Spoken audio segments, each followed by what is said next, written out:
அப்போ ஒரு பத்திரிகையாளர் கேள்வி கேட்டார். இது பத்திரிகையாளர்களுக்கானது. பத்திரிகையாளர் கேட்ட கேள்வி, பறவை காய்ச்சல் இப்போ தமிழ்நாட்டில் எப்படி இருக்கு, அதுக்கு எப்படி நம்ம ரியாக்ட் பண்ணணும்னு சொன்னாங்க. அப்போ நான் சொன்னேன், இல்லை டிபிஎச் ஏற்கனவே இது சம்பந்தமான வழிகாட்டு நெறிமுறைகளை தந்திருக்கிறார்.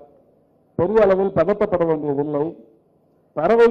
பறவை காய்ச்சல் பாதிப்புகள் மனிதர்களை தொற்றாது, மனிதர்களுக்கு ஏற்படாது. இதை தெளிவுபடுத்திட்டு ஒன்று சொன்னேன்.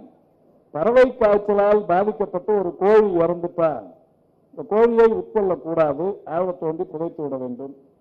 தாவம் பறந்து கொண்டிருக்கிற தாவம் பறவை காய்ச்சலினால் இறந்து போயிருக்கிறது என்று தெரிய வந்தால் அப்படியே குப்பை கூடையில் போடாமல், குப்பை தொட்டியில் போடாமல் கொஞ்சம் சிரத்தை எடுத்து ஆழ தோண்டி அதையும் புதைக்க வேண்டும். இந்த ரெண்டுத்தை தாண்டி கோழி இறைச்சி சாப்பிடுபவர்கள் யாரா இருந்தாலும் நான் உள்பட நன்றாக வேக வைத்த ஃபுல் பாயில்டு சிக்கனை தான் சாப்பிடணும், ஹாஃப் பாயில்டு சிக்கனை சாப்பிடக்கூடாதுன்னு சொன்னேன்.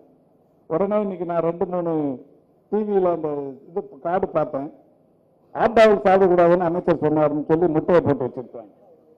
அப்போ சிக்கனை பாதி வந்த சிக்கனை சாப்பிடாதீங்கன்னு சொன்னேன். முழுமையா வந்த ஃபுல் பாயில்டு சிக்கன். ஒரு சிலர் எல்லாமே ஹாஃப் பாயில்ல சாப்பிடுவாங்க.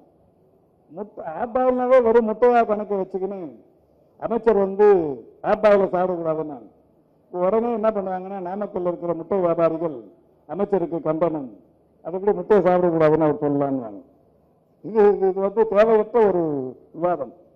பத்திரிகையாளர்களுக்கு ஒரு அன்பு வேண்டுகோள், சொல்லும் வார்த்தைகளை அன்பு கூர்ந்து கவனித்து புரிந்து கொண்டு அது ஸ்லைட்லாம் போனேன். அவசரப்பட்டு உடனே போட்டு பார்த்தேன். நான் நிறைய இடத்துல ஆப்பாவில் போட்டு அமைச்சர் நா. சுப்பிரமணியன் ஆப்பாவில் சாப்பிடக்கூடாதுன்ட்டாரு அப்படின்னு சொல்லி போட்டு வச்சிருக்காங்க.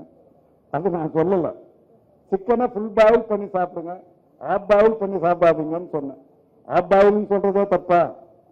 அது ஹாஃப் பாயில் சொன்னாவே முட்டுவா? அன்பு கூர்ந்து செய்திகளை தகவலாக திருத்தி வெளியிடுவதில் யாருக்கும் எந்த லாபமும் இல்லை.